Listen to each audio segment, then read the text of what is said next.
Bhaskar Das Vishwaksen act చేసిన Laila trailer అయితే release అయింది. ఇంకా ఈ ట్రైలర్ చూసాక ఈ సినిమాని ఆ దేవుడే కాపాడాలి, ఎందుకంటే ట్రైలర్ అలా ఉంది. సినిమా ఏంటి అనేది క్లారిటీగా చూపించేశారు. ఇది రొట్ట స్టోరీ అని క్లారిటీగా అర్థమవుతుంది.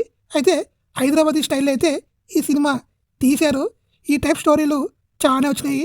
మన తెలుగులో చాలామంది హీరోలు లేడీ గెటప్ కూడా చాలామంది వేశారు. ఇంకా ఈ సినిమాలో స్పెషాలిటీ ఏంట్రా అంటే ఇంకొంతమంది కేపీహెచ్బి ఆంటీ టైప్లో ఉంది అని కొంతమంది అంటున్నారు. ట్రైలర్కే ఇలా మాట్లాడితే బాగోదు కాబట్టి ఈ సినిమాని ఆ దేవుడే కాపాడాలి, ఎందుకంటే విశ్వక్షేణ్ చాలా మంచి యాక్టర్ అని చెప్పుకోవచ్చు.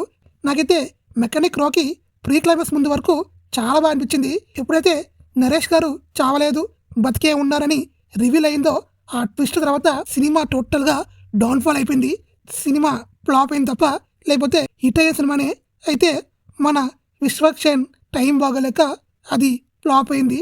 ఇప్పుడు లైలాతో అయినా ఒక బ్లాక్ బస్టర్ ఇస్తాడేమో అనుకుంటే ఇది కూడా డౌటే. ట్రైలర్ చూసాక ఏమనిపించిందంటే నాకైతే నచ్చలేదు ట్రైలరు. సినిమా మీద కూడా ఎలాంటి హోప్ లేదు. సినిమా కామెడీ వర్కౌట్ అవుతే మాత్రం సినిమా డెఫినెట్ గా హిట్ అవద్ది. స్టోరీ గురించి పక్కన పెట్టిన కామెడీ వర్కౌట్ అవుతే by God grace cinema definite గా హిట్ అయ్యే ఛాన్స్ అయితే ఉంది. ఈ ట్రైలర్ మీకు నచ్చినట్లయితే కామెంట్ చేయండి.